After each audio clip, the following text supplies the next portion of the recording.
जय बाबा काशी विश्वनाथ जी की।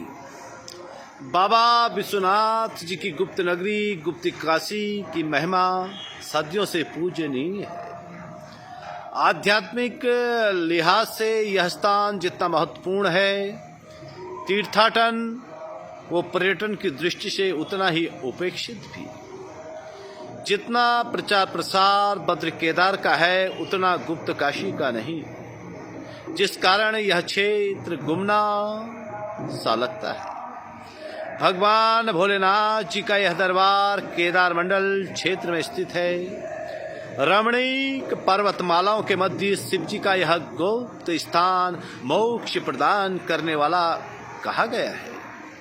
बाबा विश्वनाथ जी की विराट महिमा को समेटे इस शिव दरबार की महिमा का बखान शिवपुत्र स्कंद ने सबसे पहले महर्षि अगस्त को बताते हुए कहा, हे अगस्त, कैलाश भूमि पर एक मोक्षदायक श्रेष्ठ क्षेत्र है जो काशी के समान परम पूजनीय व पावन है।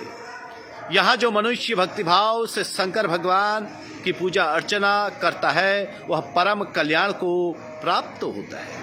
स्कंद पुराण के केदार खंड में विस्तार से गुप्त काशी का वर्णन मिलता है। इसको हिमालय का वाराणसी भी कहा गया है।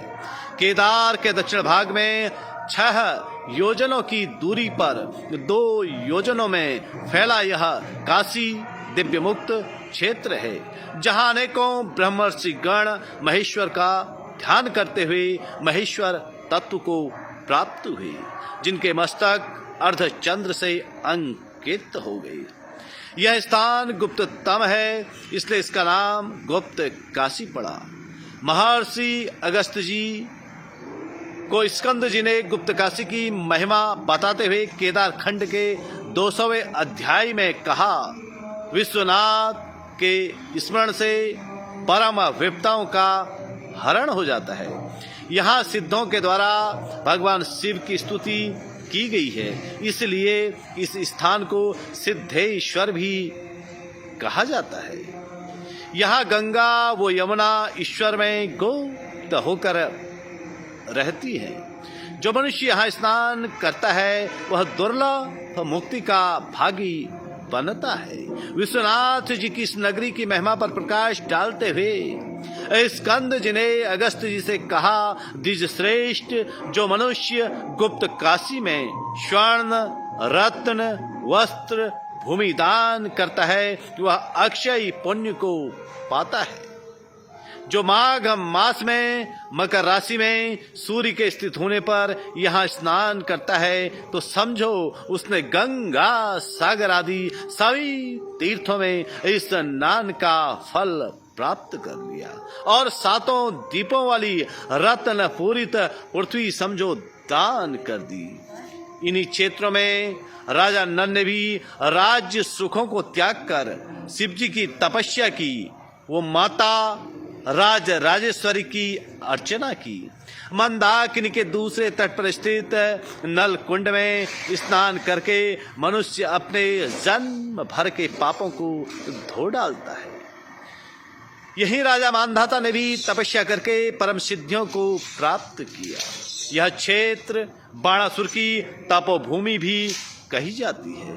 पुराणों के अनुसार गुप्त काशी के पश्चिम दिशा भाग में बाणासुर ने भगवान भोलेनाथ का ध्यान करते हुए अजेयत्व का वरदान पाया था। बाणेश्वर महादेव का यह शिवलिंग समस्त पाप के भय को दूर करने वाला कहा गया है। इसी भूभाग की पर्वतमालाओं में फेतकारणी पर्वत पर दुर्गा देवी का प्राचीन मंदिर काफी प्रसिद्ध है। महादेवी के इस स्वरूप ने वहां कष्ट से व्याप्त संसार को दुर्गम भय से बचाकर संसार का उद्धार किया।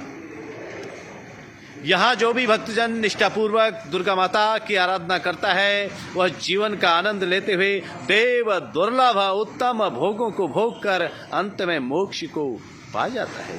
अगस्त ऋषि को बताते हुए स्कंद जी ने पुराणों में कहा है, यहाँ से पूर्वोत्तर भाग में 2 कोस पर दैत्य भेद को नष्ट करने वाली महादेवी विख्यात है। उसके नीचे के प्रदेश में दानवती नाम की नदी है, जिसकी महिमा का वर्णन अतुलनीय है। कुल मिलाकर वाराणसी तुल्य 2 योजन का यह क्षेत्र बड़ा परम पावन है। राजा नल, वाणासुर, राजा मानधाता सहित गुप्त काशी की कृपा पांडवों पर भी थी। अनेक दंत कथाओं व प्रचलित मान्यताओं के अनुसार महाभारत का युद्ध समाप्त होने के पश्चात पांडव काफी दुखी हुए। उनके दुख का कारण भयंकर नरसंहार था। अपनी व्यथा भरी पीड़ा को लेकर वे योगेश्वर भगवान श्री कृष्ण एवं महर्षि वेद व्यास जी के पास पहुंचे। श्री कृष्ण व वेद व्यास जी ने उनसे कहा, भगवान आशुतोष कल्याण के देवता हैं, उन्हीं की कृपा से आप लोग परम विश्रांति को पा सकते हैं। आपको उनकी तपस्या के लिए हिमालय की ओर जाना होगा। हिमालय के इस क्षेत्र में पहुंचकर उन्हें शिवजी की लीला का एहसास हुआ, लेकिन यहाँ उन्हें शिवजी के प्रत्यक्ष दर्शन न हो सके। शिवजी यहाँ गुप्त हो गए, क्योंकि भोलेनाथ जी तो उन्हें केदार मंडल में अपनी विचित्र लीलाओं के पड़ाव से अवगत करा रहे थे। शिवजी के गुप्त होने के कारण यह क्षेत्र गुप्त काशी कहा जाने लगा। कहा जाता है कि यहाँ माता पार्वती से भगवान शंकर ने गुप्त विवाह का प्रस्ताव भी रखा था। मान्यता यह भी है कि मुगल सम्राट औरंगजेब ने वाराणसी स्थित बाबा विश्वनाथ जी के मंदिर को तहस नहस करना चाहा, तो काशी विश्वनाथ के ज्योतिर्लिंग की इसी स्थान पर गुप्त रूप से पूजा की गई, जिस कारण इसका नाम गुप्त काशी पड़ा। कुल मिलाकर गुप्त काशी की महिमा अपरंपार है। यहाँ भगवान भोलेनाथ जी का विशाल एवं भव्य मंदिर है। आसपास अनेक मंदिरों की अनुपम छटाएं हैं। अनेक शिवालयों की लंबी श्रृंखला यहाँ मौजूद है। हिमालय की वादियों में उत्तराखंड के रुद्रप्रयाग जनपद में स्थित गुप्त काशी तक पहुँचने के लिए देहरादून से श्रीनगर होते हुए, रुद्रप्रयाग से अगस्त मुनि होते हुए यहाँ तक पहुँचा जा सकता है।